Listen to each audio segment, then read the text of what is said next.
Hi, I'm Jamie Hansen. Hey, and I'm Ray. And it's so good to have you back again with us. We're back. This is a continuation. I might have had a little bit, one or two sips of that. But welcome back, nonetheless, to another edition of Bourbon and Biz. Bourbon and Biz. And again, this is part two with our special guest, Steve Saw. And again, welcome back to our second session. This session, we're going to go straight into it, and we want to talk about how to become an SES. A lot of people out there that don't know what an SES is, let's first discuss that. Oh, yeah. So, good definition. yeah, so definition for that is basically it's the senior leadership positions on the civilian side, which is equivalent that of a general officer. I don't know if that's correct, but that's what Jamie Hansen thinks when he thinks of an SES. Fix us where we're wrong. Okay. No one's ever wrong, and it's good to be back. So the SES stands for the Senior Executive Service, and it was intended to create a cadre of senior leaders, kind of, let's say, right below the undersecretary or kind of political appointee level, to help provide that kind of executive perspective and knowledge. So in the Department of Defense specifically, the SES does have the equivalency to a general officer or flag officer. I believe there's actually a DOTI that actually lists it out. So unlike most federal departments and agencies, in the Department of Defense, the SES are actually tiered. So there's tier 1's the equivalent of an 07, there's a tier 2 equivalent of an 08, so on, going up to a tier 3. And you can imagine the number of positions kind of next down as you go to the senior level. So in the Department of Defense, it is specifically on the civilian equivalent, on the civilian side, to be equivalent of our general officers and flag officers. And for those of you that might not be military related, so what we're talking about really is the equivalent of a 1-star general, Yes. a 2-star general, and then a 3-star general. Yes. Yeah. So with that said, in order to be SES, I think individuals first start out by writing out their executive core qualifications, or ECQs as they call it, right? Which lists their skills and competencies required to become that SES. What are some of the things that people do right versus people that do wrong in order to start down that pathway to become an SES? Okay, so great question. Every single SES opening, when you apply for it, you have to submit 5 ECQs. So whether you're in the Department of Defense or Department of Commerce, federal government-wide, there are 5 ECQs that are common or standardized across. And I won't read them, but basically ECQs are focused on the candidate's ability to actually lead change, lead an organization, not just successfully manage a program or manage a small team. They're looking at, can you make enterprise-wide decisions, and can you drive enterprise-wide change? That's what these ECQs are trying to tease out of every category. They're readily available. You go to opm.gov and just Google the SES ECQ. ECQ stands for Executive Core Qualifications.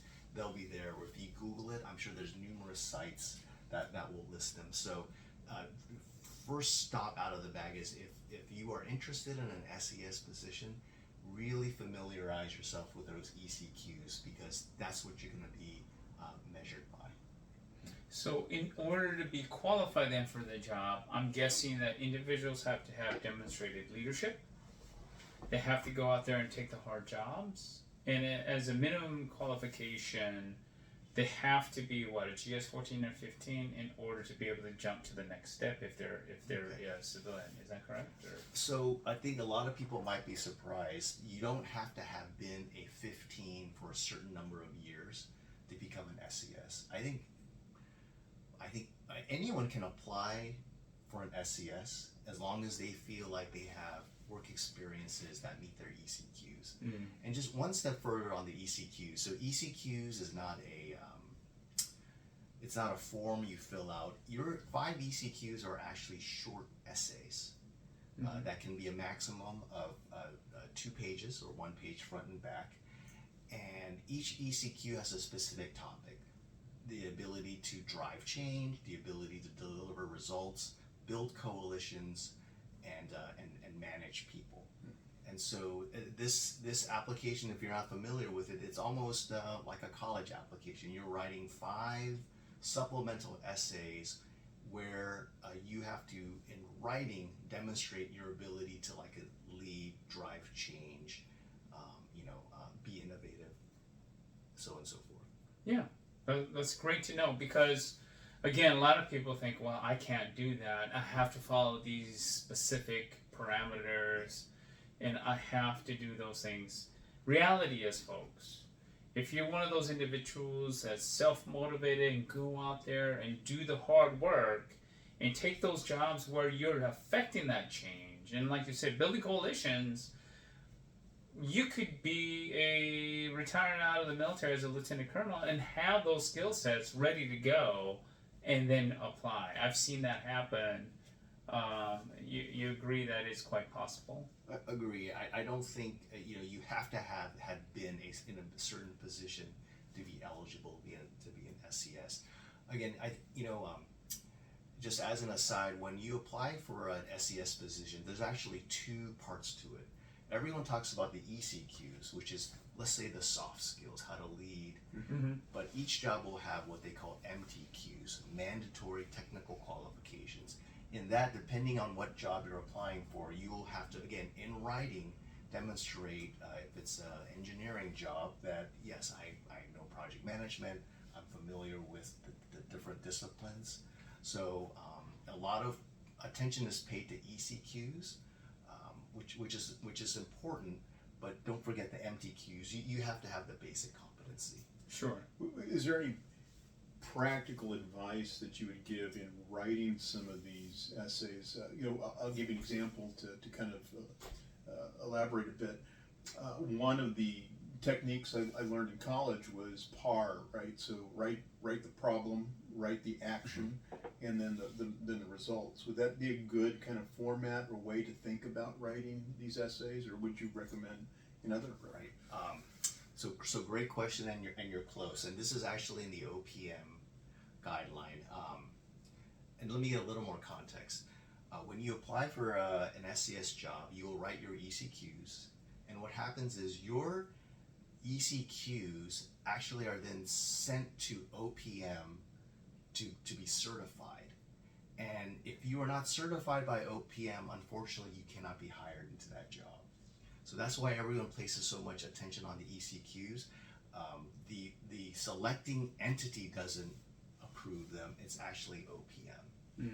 Okay, so OPM actually has advice or guidance on how to write your answers, and it's really similar. I think it's called like the CCAR method. It's context, like what was the problem, challenge, what did you do, A is action, and R is result. It is on the website, and I actually really recommend to your listeners, just follow the format. Follow the rules. Follow the rules. Good advice. You will not get points for making it creative or flourishes. But I have a liberal arts degree. Let me use it here. Right. I know it's tempting, and if folks want to differentiate themselves, I actually think if you deviate from the OPM required format, you're going to differentiate yourself in maybe a bad way, or maybe in a way you don't want. Well, I got to go back, Jamie, and edit one of my responses where it starts off on a dark and stormy night. So. And just 2 more practical things, if I could. When you write your ECQs, you want examples that are no more than 5 years old. So I think that can be a challenge. Or sometimes you might have done something great, momentous, significant, but if it's outside of 5 years, it may cause your ECQ to be rejected by OPM. Okay. And the now current guidance is you want 2 examples per ECQ. So if the ECQ is about building coalitions, come up with 2 examples. So what it comes down to is 1 page each on your example. Yeah, I just have to confess, you've really amped up, I think, all of our stress, because now we all have to go out and do something monumental and great at least every 5 years. Yeah. Well, hopefully it's every day. Oh, okay. Hey, just one time. For those that are in the military, green suiters, or the other branches too, blue suiters. Okay. For those individuals that want to become an SES or thinking about becoming an SES, must they have war college? And is it helpful to get war college? Your thoughts on that? Sure. I'll admit, I'm not 100% sure, but I do not think war college is necessary. But I will say, I think war college for a green or a blue suitor is a good thing to have on your resume. War college for our listeners is a top level school, a TLS. When the service sends someone to war college, they see someone in that candidate that's worth investing in and continue to develop. So certainly I think war college experience is something that you would want to highlight, but I don't think it's a requirement to be an SES. Okay. And then, again, some of the advice that I saw was that individuals should be flexible on their location and willing to rotate jobs to gain diverse experience and exposure as before they apply to become an SES, or even for those positions to become an SES. What are some of the other kind of like behind the scenes information that you think that individuals should be aware of as they try to pursue, becoming a senior leader? So first, let me affirm, when you get appointed to the SES, you actually sign a document saying, I agree to be able to be moved, if Needs of the needs of the organization.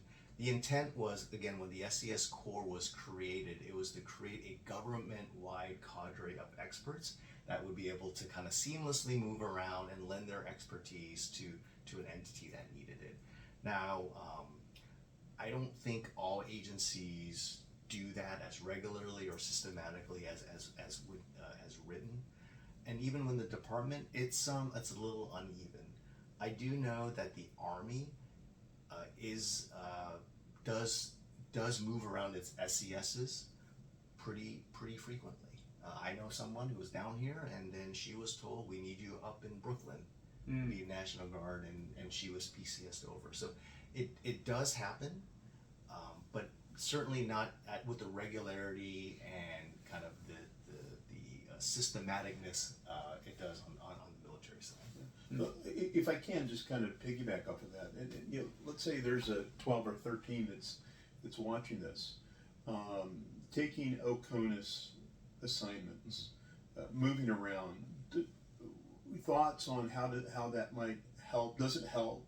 Does it provide any kind of advantage to someone that's kind of at a 12, 13 level and wants to move up and build their career? What would you advise? Okay, so the specific question of does OCONUS matter?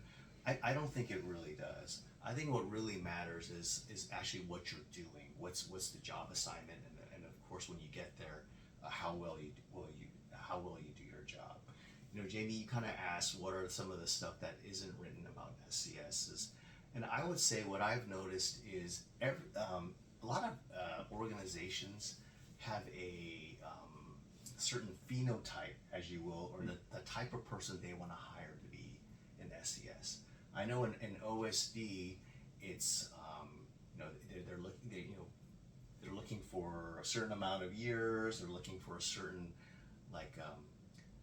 type of assignments checked off, right? You've been at the installation level, you've been at a headquarter level, and now you're for the OSD level. So what I would advise folks who are really serious about an SCS, and if they have an SCS job in mind, try to learn a little bit more about the culture of that office and try to figure out where do the SCSs that have those jobs, where did they come from? What did they do to get there? Right. And so do you think it would be a good idea then for individuals to seek mentorship and talking to SESs that they may be in close proximity to? I think absolutely. If I didn't have the mentors I had, I don't think I would have been able to get the jobs I had, including the SES position that I hold. So definitely, I think you need mentors. Mentors in the office you want to actually apply to is most desirable, but certainly just mentors in general can help you. I would say there's a lot of groups now out there to basically help folks get ready for SES positions. I know there's a lot of affinity groups. There's like BIG, I believe Blacks in Government. There's AUGN, the Asian American Government Executive Network, and so on and so forth. So get yourself plugged into those type of organizations. They will offer coaching, they will offer workshops, they will offer other types of support to get you SES ready. So one of the things, I had a bunch of GS 13s and 14s that have worked for me throughout the years, and I remember one particular individual who was like, "Boss, I want to become a 14 because I want to be an SES. I want to be an SES." And reviewing this individual was technically competent, was very good at what they did, was innovative in all these different areas. However, the one thing that I thought that individual was lacking was that they had no ability to write. And I said, you got to go back to school. You got to learn how to write. That is paramount in order for you to be an SES. Do you agree with that? Maybe I gave poor advice. I don't know. No, communication, right? Yeah. No, absolutely. I think so much of what we do is in writing. Emails, info memos, action memos. As an SES, you may not be writing the memo, but you will be certainly responsible for editing it. Mm-hmm. So when it goes to your political appointee or your under or your 4-star, it's succinct, to the point, factually accurate, and so on and so forth. So I think writing is one of the keys to the realm. Okay. Now, with that said, I'm sure we could talk about how to become an SES for days, but we got to wrap this up. I'm sure, because we got some cigars to smoke here in a minute. Just last thoughts here is, again, there's been a lot of talk about leveraging outside resources, and you did hit on some of those. Some of those that were mentioned were like ACT, IAC, and other areas where individuals can even go to speak to university instructors to be able to hone in certain skills to become better eligible. So your final thoughts on what other things that individuals should maybe hone in on in order to improve their chances? I would go back to what we were talking about earlier. If a candidate really wants to be an SES, you gotta know the ECQs, and then as you work or as you look for jobs, have those ECQs in mind. So if you've never been a supervisor, one of the ECQs is leading teams. I think it's pretty hard to write that ECQ if you've never been responsible for any size of people. So I would say if you don't have supervisory experience, push yourself and find that supervisory 14 or 15 so that you can actually write something good for your ECQ. So if the SES is really the end goal, what I would say is learn those ECQs, commit them to memory, and then work backwards. Look at the jobs you've had. Do you have experiences that will allow you to write those ECQs? And if there's gaps, then either try to find an assignment in your current office that will allow you to kind of meet that ECQ requirement, or maybe look elsewhere. But again, the ECQ is like the hurdle that everyone has to overcome. It isn't optional or it can't be waived. So I would say for folks who are really keen on joining the SES, and thank you for those who do, right? It's a big responsibility, and the department always needs leaders who are willing to jump into the breach and take these positions. So if you really want it, at the sound of being repetitive, know those ECQs and start working to have a resume that allows you to support or provide good examples for them. Ray, you got any last thoughts? It's great advice. And friends, if you have additional questions or if you'd like for us to follow up, make sure you hit the like and subscribe button, and then leave us some comments, and we'll follow up on those. Yeah. And again, thank you for joining us. Thank you for sharing your wisdom. It was great to have you. And yeah. And again, be responsible when you drink and never drink and drive. And have a great day. Cheers. Be well.